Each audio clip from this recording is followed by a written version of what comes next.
بسم اللہ الرحمن الرحیم۔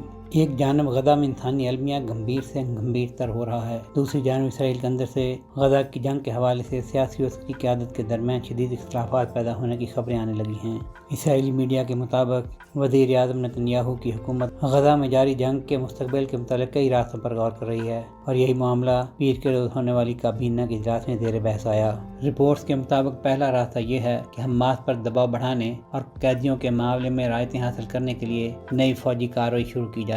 دوسرا راستہ یہ ہے کہ غزہ میں حماس کے مرکزی کیمپوں کو محدود پیمانے پر گھیرے میں لے لیا جائے، تاہم یہ حکمت عملی انسانی امداد کی ترسیل کے تسلسل سے متعلق چیلنج پیدا کر سکتی ہے۔ تیسرا راستہ مکمل زمینی جلغار ہے، جس میں ان علاقوں میں بھی فوجی داخلہ شامل ہوگا جہاں اسرائیلی افواج پہلے نہیں گئیں۔ ادھر اسرائیلی میڈیا نے یہ بھی رپورٹ کیا ہے کہ اسرائیلی فوج کے سربراہ ایاد امیر نے کہا ہے کہ یہ ہفتہ فیصلہ کن ہوگا، جس میں یہ طے ہو جائے گا حماس کے ساتھ قیدیوں کا تبادلہ ممکن ہے یا نہیں۔ امیر کے بیانات کابینہ کے اندر جاری اختلافات کے بیچ میں سامنے آ رہے ہیں۔ بعض وزراء نے مکمل زمینی یلغار کے حق میں فیصلہ دیا ہے، مگر ایاد امیر اس موقف کے خلاف ہیں اور مکمل جنگ میں الجھے بغیر محدود فوجی کارروائی کے حامی ہیں تاکہ حماس پر دباؤ ڈالا جا سکے۔ اخباری رپورٹ میں کہا گیا ہے کہ اسرائیلی سیکورٹی اور ادارے مطالبہ کر رہے ہیں کہ سیاسی قیادت جنگ کے خاتمے یا اسے فوجی طریقے سے نمٹانے کے لیے فوری اور واضح فیصلہ کرے تاکہ بے یقینی کی کیفیت ختم ہو۔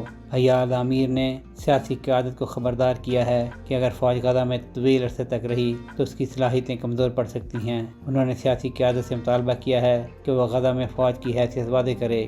فوج کے سربراہ نے اس بات پر بھی زور دیا ہے کہ وہ غزہ پر مکمل قبضے کے مخالف ہیں اور صرف گھراؤ اور دباؤ کی کارروائیوں کے حق میں ہیں۔ امیر نے کہا کہ غزہ میں طویل قیام فوج کو تھکا دے گا اور یہ چیز دراصل حماس کے کام آئے گی، جبکہ فوج کسی بھی قیمت پر قیدیوں کے تبادلے کے لیے تیار ہے۔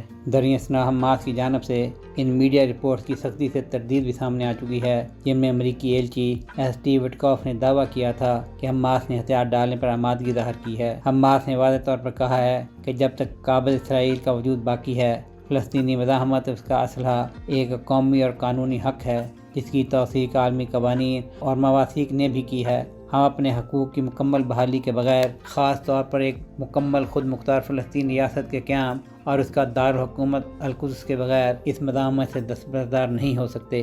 سہیل شہریار، پاک ترک نیوز۔